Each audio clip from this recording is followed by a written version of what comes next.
Hey friends, welcome back to my channel. My name is Mandy, the Handmade Homeschooler, and today I'm answering your questions. These are really specific questions, some about curriculum, some about just homeschooling in general, some just about kids and raising kids. I have so many different genres of questions, so we're gonna answer those today. I'm gonna do the best I can. I'm probably gonna have to split this into multiple videos because I didn't expect to get as many questions as I did get. So I'm gonna do my best to answer all of them. If I don't get to yours, I do apologize. So the first question, what do you plan on doing after your boys graduate? Will you change your YouTube content?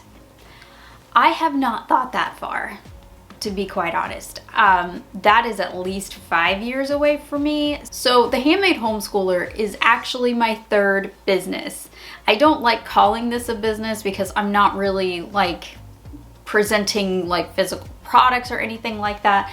I'm not really doing anything in that sense. I'm just creating content. But as far as taxes and the IRS are considered, I am technically a business in that sense. But for me, this is my third one, and I have been doing this long enough. My first business I started back when we were in Japan, and that was when my oldest child, who is about ready to graduate, was in preschool. So I've been doing this a very long time. I've been in the game long enough to know that things can change drastically from like 1 month to the next even. So I have homeschooled through so many different things. I don't know what 5 years is going to bring me. So that's just something I'm going to have to reassess when I get to that point. I don't know. My husband and I have talked about different things.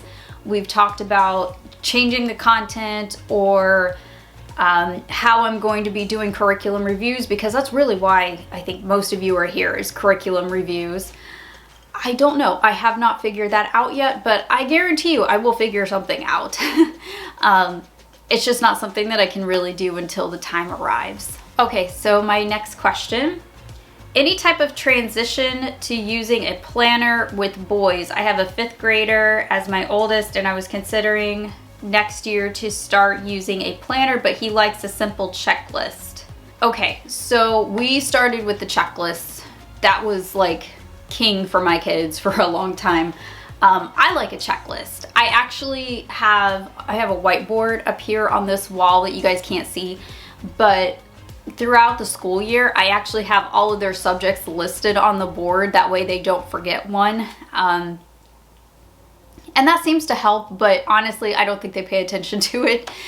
What I do with my oldest, I'm gonna show you. So my high schooler, he gets a student planner, and this is from Mardell, so the ones who make the Simple Plan planners that I use every single year. My youngest doesn't have one, but he doesn't really need one right now. I've just been doing this for high school. I feel like it's pretty unnecessary until then, unless you have a kid who just really likes to organize and write things down. That's not my kid. But this seems to work pretty well for high school, and it really helps him remember homework and things like that. So this is what we're using. I started that in 9th grade, and he's been using that all the way through. So this is his 4th year with the Mardell student planners. It's basically a mini version of my planner. It's smaller in size, and it doesn't have a lot of the pages. The boxes are smaller and things like that, but he doesn't need that space like I do for homeschool planning. How are you feeling health-wise? I think and pray for you often. That is so sweet. It varies from day to day. I'm actually a lot better than I was in January. If you would have seen me in January to now, you wouldn't recognize me. Back in January, I couldn't even walk. I have a condition in my spine. I have a severe and kind of rare form of arthritis that settles in my spine and in my hips. And we found that out after I found out that I had RA. But it has been a very big adjustment for me. And so now I'm on biologics because we have to slow down the progression of some of the damage that's already been done and prevent more from being damaged. I basically have to protect my organs, so I have to take a biologic, which is not fun. And I really didn't want to do it, but I kind of, the way that things are happening medically for me, I don't really have a choice. So I'm feeling a lot better. I'm not 100%. I'm not the person that I was before all this happened, but I'm better. I am a lot better. And I really appreciate everyone who has prayed for me and who has, you know, sent me messages and things like that. It's changed my life in a very dramatic way, but I'm adjusting. I'm adjusting to everything. So I think I'm doing an okay job. Okay, the next question is, how do you account for missed days if you use a handwritten planner? Okay, I learned very early on how to fix this issue. And it came about because I have a lot of health issues, and this is what has saved me. So there's two things you can do, and I totally messed this up when I first started homeschooling. I was really gung-ho because I used to be a teacher. So when I got my Mardell planner for the very first time, back in 2015, I scheduled out the entire year in pen with a regular ink pen in the summertime, not realizing that life doesn't work that way, and I don't have a substitute teacher to come in when I need a day off or if something happens. So I learned the hard way not to do that after that year, and there were mistakes made. Okay, there were mistakes made. So I did something different. So with my health issues for the last 3 or 4 years or so, what I have found to help me is I only schedule 1 to 2 weeks ahead of time. I don't schedule out big blocks of time just in case I have a day where I can't do the work. Now this gets easier as they get older, but when they were young, especially, this was more important. Nowadays, because my kids are older, they don't really rely on me. A lot of stuff they do independent. So even if I'm out for a day or even a week, the work still gets done because they're old enough to see what they need to do and they can do it on their own. That's not always the case, you know, because our kids sometimes just are not old enough to do that. But what I would do in that case, only schedule out as much time as you know you're going to be able to do school. Maybe that's a day or two, maybe that's a week, you know, use your own discretion with that, with, you know, however your family is set up. So the next question, how do you organize your physical materials? I've done so many different things. Like right now, you can't see it, but I have one of those 3-tiered carts. It's a mess. I'm not going to show it to you. It is an absolute mess. I got it off of Amazon for $40, I think. It wasn't that expensive. It was pretty cheap. I'm using that right now. I have a bookcase over here. That one. That's my bookcase. I've used that bookcase. Actually, that was my bookcase when I was a little girl, so it's kind of falling apart.